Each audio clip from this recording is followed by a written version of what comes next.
கர்த்தர் உங்களை ஆசீர்வதித்து உங்களை பெருக பண்ணும்போது அடுத்து நடக்கக்கூடிய 99.99% நடக்கக்கூடிய விஷயம், உங்களை சுற்றி பொறாமைப்படுகிற ஒரு குரூப் ஒன்று உருவாகும். உங்களை நல்லா ஆசீர்வதித்து சந்தோஷப்படுறவன் 1% கூட இருக்க மாட்டான். இது ஆவிக்குரிய வாழ்க்கையில் நடக்கிற எல்லாருக்கும் நடக்கிற ஒரு விஷயம். நீங்கள் நல்லா பலிக்கு பெருகும்போது உங்கள் மேலே ஆட்டோமேட்டிக்காக, நான் ஒரு படி மேலே போய் சொல்கிறேன், தப்பாக எடுத்துக்காதீங்க, ஊழியத்தின் பாதையில் வரும்போது கூட அநேக ஊழியர்களுக்கு நீங்கள் மேலே வரும்போது உங்கள் மேல் சந்தோஷம் இருக்காது, ஒரு பொறாமை இருக்கும். எப்படியாவது எப்படா இவெல்லாம் மேலே வரான், அதுக்குள்ளேயே கர்த்தர் ஆசீர்வதிச்சாரா, அதுக்குள்ளே இப்படி வந்துட்டான் அப்படின்னு உங்கள் மேலே என்ன வரும்? கர்த்தர் உங்கள் கூட இருந்தால் டிஃபால்ட்டாக ஆசீர்வாதம் வரும். அதை ஒன்றுமே செய்ய முடியாது. ஏன்னா கர்த்தர் உங்களை சோதிச்சு தான் கொண்டாந்துருக்கிறார். உங்களை உபத்திரவப்படுத்தி நீங்கள் அந்த பஞ்சத்தில் விதைச்சிங்க, கண்ணீரோட விதைச்சிங்க, கர்த்தர் கம்பீரமாக அறுக்க பண்ணினார், கர்த்தர் உங்களை ஆசீர்வதிச்சார். நம்மளை இங்கே யாரும் கர்த்தர் சும்மா ஆசீர்வதிக்கிறது இல்லை, தெரியுமா உங்களுக்கு? நிறைய பேர் நினச்சிக்கிறாங்க திடீர்னு மேலே வந்துட்டாரு, அவனுக்கு தான் நம்ம திடீர்னு மேலே வந்தோம். நம்ம எப்படி தட்டு மாதிரி மேலே வந்தோங்கிறது நமக்கும் கர்த்தருக்கும் மட்டும்தான் தெரியும்.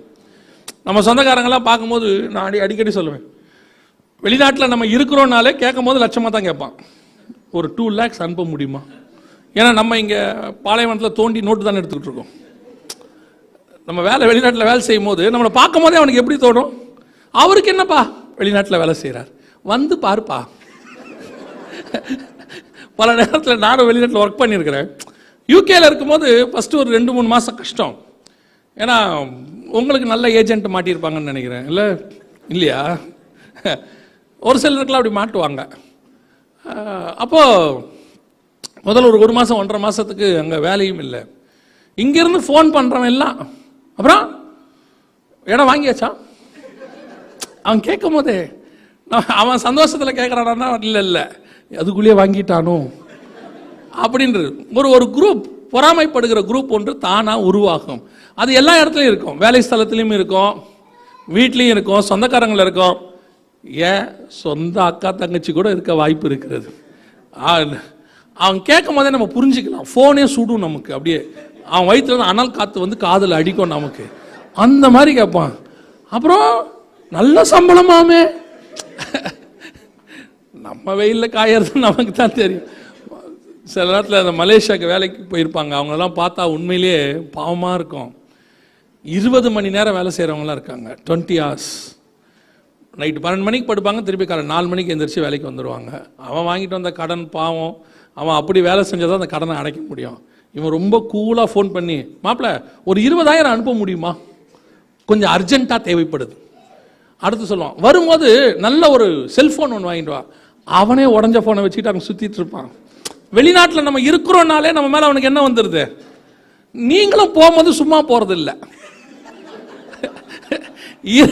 இருக்கோ இல்லையோ கொஞ்சம் பந்தாவா போய் இறங்குறோமா, அவன் நினச்சிக்கிறான் அள்ளிட்டு வந்துட்டார் போல கிணத்துலேருந்து எல்லாத்தையும் ஆடி சொல்லி.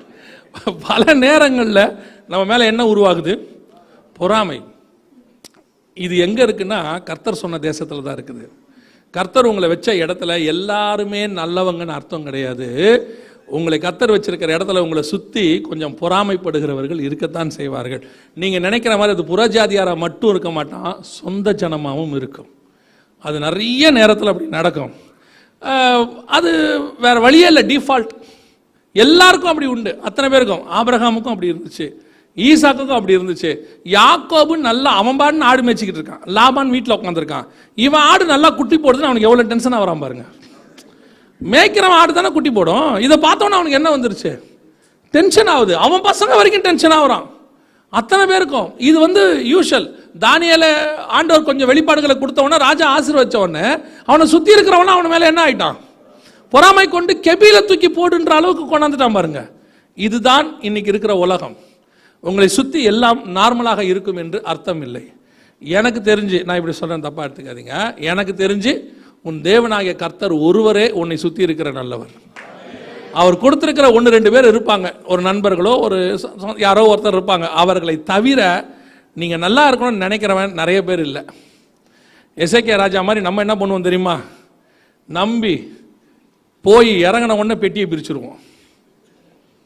ஒரு ஒரு பிரதர் சொல்லுவார், வந்த உடனே பெட்டியை பிரித்தேன் பிரதர், 2 சொந்தக்காரன் பார்த்தான், அத்தனை சாக்லேட்டும் கெட்டு போச்சு. பிரிக்கிற சாக்லேட்லாம் என்னவா இருக்கு, கெட்டு போயிருக்கு அப்படின்னு. இவர் டேட் பார்க்காம வாங்கினாரான்னு நமக்கு தெரியாது. ஆனால் ஒரு சிலர் சொல்றதை நான் என்ன செய்கிறேன், கேட்டிருக்கிறேன். என்ன சொல்றாங்க, கொஞ்சம் வன்கண்கள் பொறாமையோட பார்த்தவொடனே எல்லாமே என்னவாயிடுது. ஆமாம், ஒரு சிலர்லாம் நீங்கள் சகோதரிகளுக்கு நல்லா தெரியுமே இல்லை, நல்ல புது புடவை கட்டிட்டு வந்து யாராவது இதை எங்கே வாங்கினீங்கன்னும் போது போகும்போது கிழிஞ்சிரும், காரில் ஏறும் போதே மாட்டி கிழிஞ்சிரும். அந்த சிஸ்டர் போய் சொல்லுவாங்க வீட்டில், அங்கே ஒன்றும் சொல்ல மாட்டாங்க, போகும்போது ஹஸ்பண்ட்டை சொல்லுவாங்க, அந்த சிஸ்டர் கேட்கும் போதே நான் நினச்சேன் அது பார்வையே சரியில்லை. இப்போ என்ன பிரச்சனைனா போகும்போது யாரையும் கேட்க முடியாது. இப்போ ஏன்னா கேட்ட உடனே தோணும், மெசேஜில் அவர் சொன்னாரே, அப்படித்தான் கேட்குறேன். பல நேரங்களில் நம்மளை சுற்றி பொறாமைப்படுகிறவர்கள் இருக்கிறார்கள். உங்களை கொஞ்சம் கீழே இறக்க பார்ப்பாங்க, உங்களை சிங்க கெபியில் தூக்கி போடணும்னு நினைப்பாங்க. உங்கள் உயர்வு அவர்களுக்கு உறுத்தும். பாருங்க, இவனுங்களால கோலியாத்தை ஜெயிக்க முடியல, அவன் வந்து எப்படியோ ஜெயிச்சிட்டான். இவனுங்களுடைய ப்ரொசீஜர் அவனுக்கு இல்லை. சில நேரத்தில் பெரிய பெரிய ஜாம்பவனுங்களால சால்வ் பண்ண முடியாத பிரச்சனையை கர்த்தர் நம்மளை வச்சு சால்வ் பண்ணிடுவார். நம்மகிட்ட பெரிய ஞானம் இருக்குன்னு சொல்ல முடியாது. மேலே உட்காந்துருக்கவன்லாம் பயங்கரமான லெஜெண்டாக இருப்பான். நம்ம போய் கேஷுவலாக ஒன்று சொல்லுவோம், அது கரெக்ட் ஆயிரும். அங்கே இருக்கிறவருக்கு உடனே நம்மளை என்ன செஞ்சிடும், பிடிச்சிரும். உடனே தூக்கி யோசேப்பை சிறைச்சாலையிலேருந்து பக்கத்தில் உட்கார வச்சுப்பாரு, நீ இங்கே இருன்னு. இதை பார்த்து அத்தனை பேருக்கு என்ன ஆகும், பொறாமை ஆகும். தாவீதை பார்த்த உடனே சவுலுக்கு என்ன வந்துருச்சு, பொறாமை. உன்னாலையும் ஜெயிக்க முடியல, அவன் தான் ஜெயிக்கிறான். ஜெயிச்சவனை கர்த்தர் உயர்த்துறாரு. உயர்த்த கூட இன்னும் இல்லை, உயர்த்தி ஒரு பாட்டு தான் பாடுறாங்க. சவுல் கொண்டது 1000, தாவீது கொண்டது. சொன்ன உடனே என்ன வந்துருச்சு பாருங்க, கொல்ற அளவுக்கு போயிட்டான். இதுதான் உலகம். தேவன் சொல்லுகிற இடத்துல இப்ப தாவீது அந்த இடத்துல கொண்டு வந்து வச்சு அப்படி பண்ணது யாரு, கர்த்தர் தான் செஞ்சார், அவர் தான் நடத்தினார். ஆனால் அவர் நடத்தின உடனே எல்லாம் சுமூகமாக இருக்கும்னு சொல்ல முடியாது. நமக்கு விரோதிகள் எழும்பத்தான் செய்வார்கள். நீங்க என்ன நினைக்கிறீங்க, ஏன் இப்படி எழும்புறாங்க? ஆண்டவர் தான் என்ன கூட்டிட்டு வந்தாரு. அவர்கள் எழும்பணும், அவர்கள் எழும்பணும். அவர்கள் எழும்பத்தான் நான் சொல்லுவேன், உனக்கு விரோதிகள் எழும்ப கர்த்தர் உன்னோடு கூட இருக்கிறார் என்பதை நிரூபிச்சுக்கிட்டே இருப்பாரு. கர்த்தருடைய வைராக்கியம் மாத்திரம் வேற மாதிரி. கர்த்தருடைய வைராக்கியம் வேற. ஆண்டவர் சும்மா இருக்கும் போது கூட சும்மா இருந்துருவாரு. உன்னை கீழே தள்ளணும்னு முடிவு பண்ணிட்டான், நீ தள்ளுடா பாப்போன்னு முடிவு எடுத்துருவார். நீ எப்படித்தான் தள்ளுற என் பையனை நான் பார்க்குறேன் அப்படின்னு கீழே தள்ளவே விட மாட்டார். இஸ்ரவேலை ஒழிக்கணும்னு எத்தனை தேசங்கள் முடிவு பண்ணாங்க, இன்னை வரைக்கும் இஸ்ரவேல் மேலே கை கூட வைக்க முடியல. காரணம், தேவனாகிய கர்த்தர் கூட இருக்கிறார். யோசேப்போடு கூட இருக்கிறவர், தானியேலோடு கூட இருக்கிறவர், தாவீதோடு கூட இருக்கிறவர், நம்மோடு கூட இருக்கிறார். அல்லேலூயா. சில நேரங்களில் அப்படிப்பட்டவர்கள் எழும்பி உங்களுக்கு விரோதமாய் பேசுவார்கள், உங்களை போட்டு கொடுப்பாங்க, உங்களை பற்றி அநியாயமாக சொல்லுவாங்க, இல்லாதவைகளை சொல்லுவாங்க. நான் உங்களுக்கு அந்த நேரத்தில் ஒரே ஒரு காரியம் மாத்திரம் சொல்கிறேன், இது என்னுடைய எக்ஸ்பீரியன்ஸ். ஒன்று சொல்கிறேன், தயவு செய்து அதற்கு உடனே கவுண்டருக்கு கவுண்டர் பதில் மட்டும் கொடுக்காதீங்க. நீங்கள் பேசுனீங்கன்னா கர்த்தர் பேச மாட்டார். நீங்கள் அமைதியாக இருந்தால் உங்களுக்காக கர்த்தர் வழக்காடுவார். சில நேரத்தில் தோணும், கூப்பிட்டு கேட்டாங்கன்னா பதில் சொல்லணும், அது வேற விஷயம். நீங்கள் அவங்கள உடனே ரிவெஞ்ச் எடுக்கணும், அவங்களுக்கு விரோதமாக செயல்படணும், அவங்கள ஒரு வழி பண்ணிடணும், அவங்கள எப்படியாவது ஒழிச்சு கட்டிடணும். எதுவும் செய்ய வேண்டாம், நீங்கள் எதுவுமே செய்ய வேண்டாம். ஏன்னா அவன் போகிற ரூட்டே அந்த ரூட்டில் தான் போயிட்டு இருக்கிறான். நமக்கு அவனை கீழே தள்ளலை அவசியம்லாம் நமக்கு இல்லை. உங்களுக்கு விரோதமாக ஒருத்தர் எழும்பி அவதூறு சொல்லி பொய் சொல்லி இல்லாததை உங்களை பற்றி சொல்லிக்கிட்டே இருக்கிறான்னு சொன்னால் கொஞ்சம் வேகமாக போவான் அவன். நீங்கள் பார்த்தீங்கன்னு சொன்னான் உடனே நிறைய பேர் அவன் சொல்கிறத கேட்குற மாதிரி இருக்கும் எல்லாருக்கும். நீங்கள் என்ன செய்யணும்னா அந்த நேரத்தில் உடனடியாக அதுக்கு பதில் கொடுத்து, அவர் சொல்கிறது பொய் அதெல்லாம் அவசியமே இல்லை, அவனை அப்படியே விட்டுருங்க. அவன் எங்கே போயிட்டுருக்கிறான்னு கேட்டிங்கன்னா 300 கிலோமீட்டர் வேகத்தில் ஹைவேஸில் போயிட்டுருக்கிறான், எங்கேயோ ஒரு இடத்துல முட்டுவான். கர்த்தர் அவனை நல்ல வேகமாக போட்டுருக்கிறாரு, நடுவில் நீங்கள் குச்சி கொடுத்து கீழே தள்ளாதீங்க அவனை, புரியுதா? அவன் போகிற வேகத்துக்கு அவனே என்ன செஞ்சிருவான், கீழே விழுந்துருவான். நம்ம ஒன்றுமே செய்வான், அமைதியாக இருந்தால் மட்டும் போதும். இவ்வளோ பெரிய மோசமான சவுல், அவங்ககிட்ட ஒரு நல்ல குணம் இருக்கும் தெரியுமா உங்களுக்கு? அந்த குணம் போன பிறகுதான் அவனுக்கு வீழ்ச்சி வந்துச்சு. சவுலை கர்த்தர் ராஜாவாக மாற்றிட்டார்.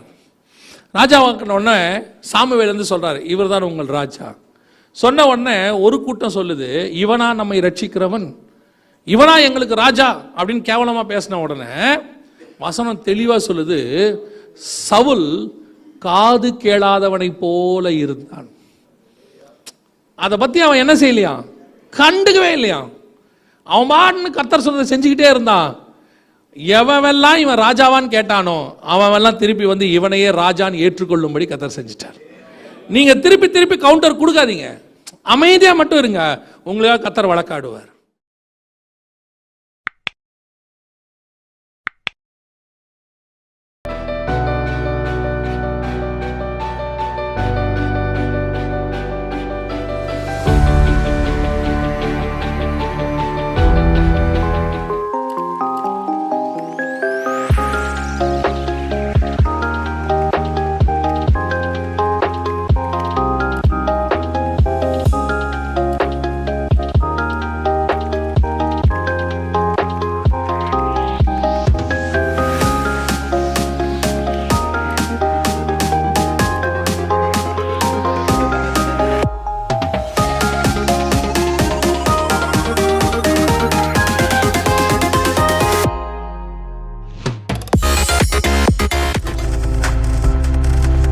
நீங்கள் பார்த்து கொண்டிருப்பது உங்கள் ஜாய் டிவி. உங்கள் துக்கம் சந்தோஷமாய் மாறும்.